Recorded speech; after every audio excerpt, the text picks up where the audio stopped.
Hello, brothers and sisters of the Briar. Professor Jeremiah here. I just wanted to give you a quick VR this day for Ole Berg. He had asked about a memorable Christmas, and I actually have to put two Christmases together. Now you can hear the clock going.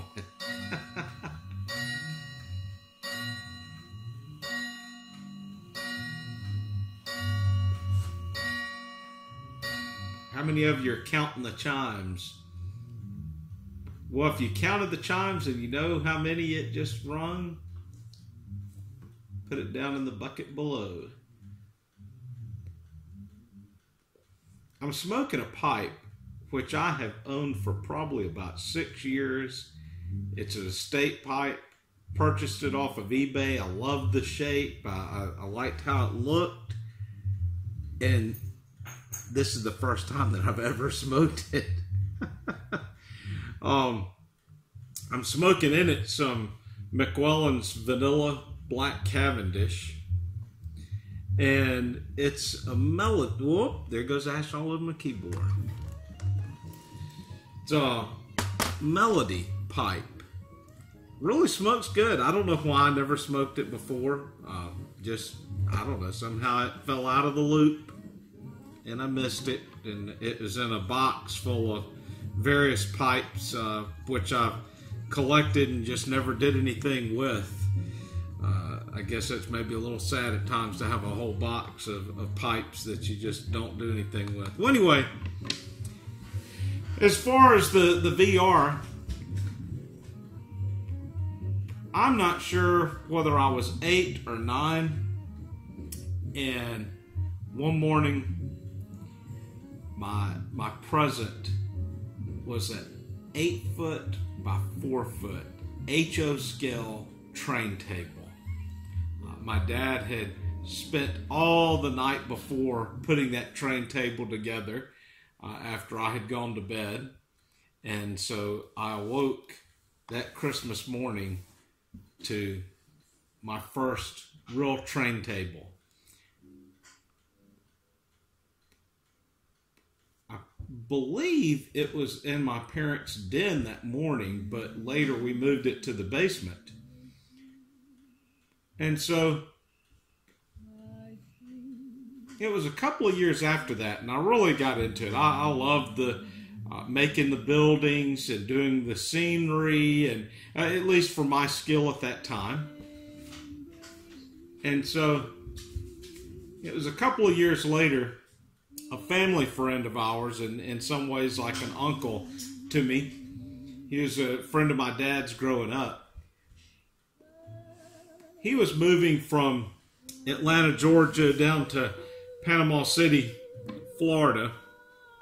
And one thing that he had in his house was he had an upright freezer full of HO scale trains, which he had been collecting.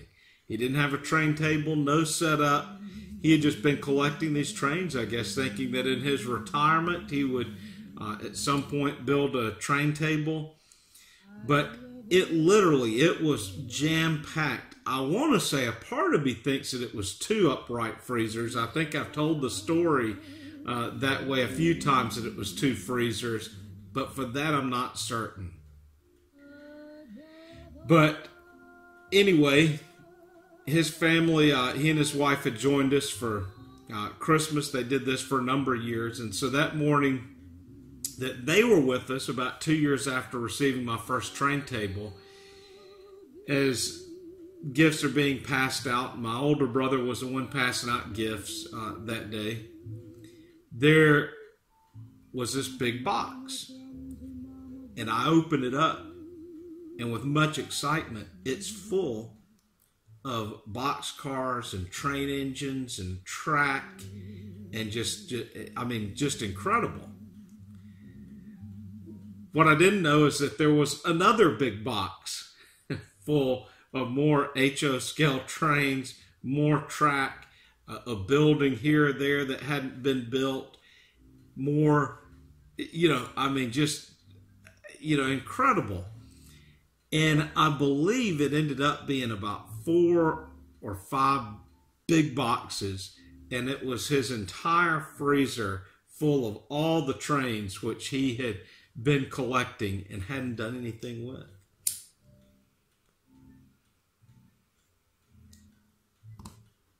So I went from having 2 engines to having, I think I probably had about, I don't know, it might have been about 10 of them. More rolling stock from my train table than I could ever have on the table at one time. That also bled into the train table as time went, being expanded. And so I went from a 4 foot by 8 foot to 8 foot by 10 foot.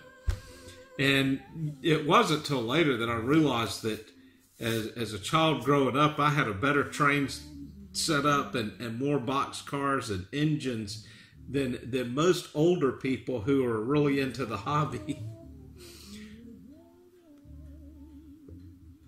So those 2 Christmas mornings put together really was my favorite Christmases of all time as far as the gifts that I received.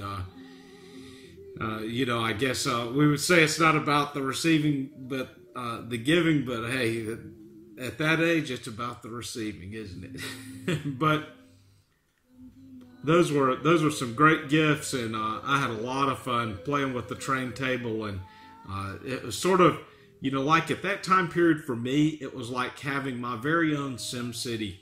It was better than playing Sim City on the computer. I had my very own layout.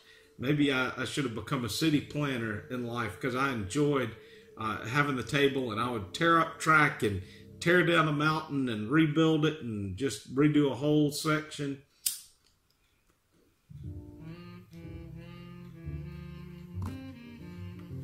So, had a pretty good childhood.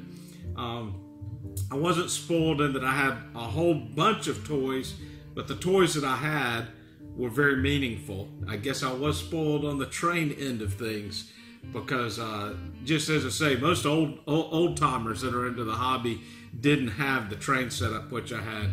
My dad, who was in retail, I'll end on this part, but my dad, who was in retail, had gotten a big cabinet that was an antique thread display, or I guess it's what they would sell spools of thread out of. And that old oak tray drawered, I guess, table was just perfect for storing trains in. I did show you an N-gauge boxcar, and a few years ago I was at an auction, and they had a bunch of N-gauge stuff that had never been used. Again, it was probably like another person who had it all stored up and was planning on doing something with it one day. And so I ended up buying all this N-gauge at the auction, originally planning on taking it to Nigeria.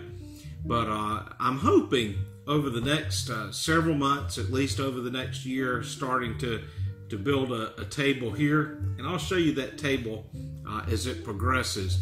N-gauge, to me at this point, is just so much better because it takes up less room. But anyway, brothers and sisters, if you hadn't checked out Ole Berg, if you not subscribed to his page, subscribe to him, check him out, watch some of his videos. A great presenter. He's given away some fantastic gifts, from Pelican to Penzance to a nice poker. Go over, check him out.